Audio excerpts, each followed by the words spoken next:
Not gonna lie, this episode left me a little speechless.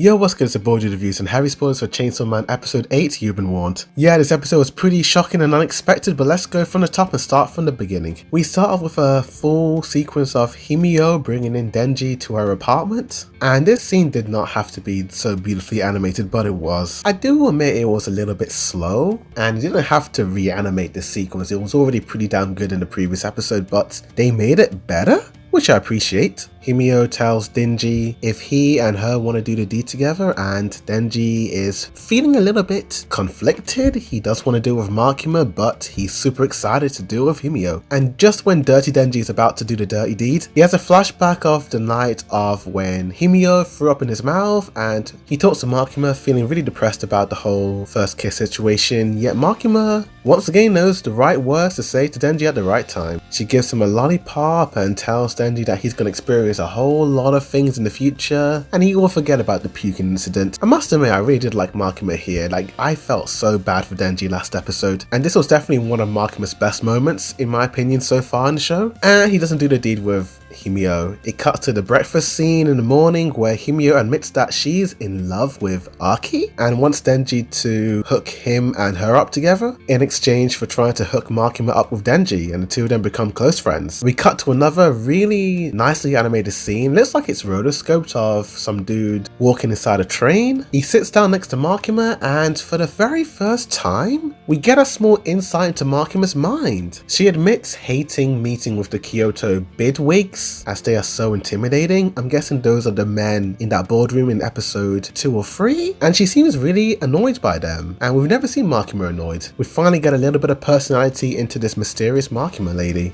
but that is cut short as Makima and her friend get completely gunned down. This shocked me so much. I kinda wasn't expecting any of this to happen. I thought it might be another relaxing episode of Denji and Himio trying to get with the two people they love, but no, they get gunned down instead in a pretty gory and violent scene of events. It looks like everyone on the train were in on the plan of killing Makima and her friend, and as well as Makima, this old lady also has a gun pointed at Kobeni and the other dudes, and then this dude who works with the Yakuza when Denji and the crew are eating at this restaurant also guns them all down, and I feel like these people are working for the same organization. I do remember back in episode 3, one of the board meeting dudes was talking about having potential enemies outside of Japan or something like that. So it looks like these people hate the devil hunters and they want them all dead. This is like a Game of Thrones-esque episode with killing off Makima all of a sudden. I mean, wow, like, I did not see that coming at all. I honestly thought she was going to play a major role in this episode, but it looks like she's probably dead. Unless one of the devil hunters has some sort of power to somehow bring them all back from the dead or something like that. But I mean, after killing Pochita in episode 1, I wouldn't be surprised if all these characters are completely dead and Denji's all alone. Aki finally uses the sword he was talking about against this dude with swords for arms and a sword for a head. It looks like it was the same Yakuza guy who gunned down Denji. My jaw was on the floor watching this entire sequence of events. I had no idea what was happening, and everything was happening so fast it was really hard to process. But from what I could gather, Aki uses the sword against this dude, and his dog friend Kon puts a curse on the dude and he gets stabbed, and Himio uses her ghost-like powers and it looks like she sacrifices herself to save Aki. She vanishes completely and I don't know if she's dead or not. Then this blonde girl comes up to the sword man and uses her snake power to take down Himio's power, and yeah, this little girl's strong. It looks like another devil hunter who made a contract with the devil, but Aki doesn't know who this person is. As an anime only, I have a feeling that sword man might be the gun devil. I know he has these sword powers, but maybe the gun devil power is another power of his, but I could be wrong.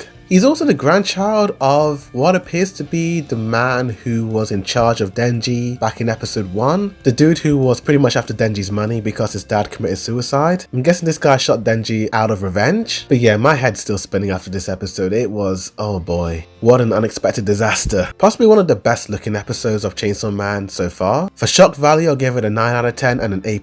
I need that episode 9 next week, dude. I need it now. I need to know what happens next. They cannot kill Makima off. They cannot. But what did you think of the episode? Did you like it? Did you hate it? Like for more anime reactions, reviews, comparisons, breakdowns, rankings, and more. Boy, did the view, Sunny out.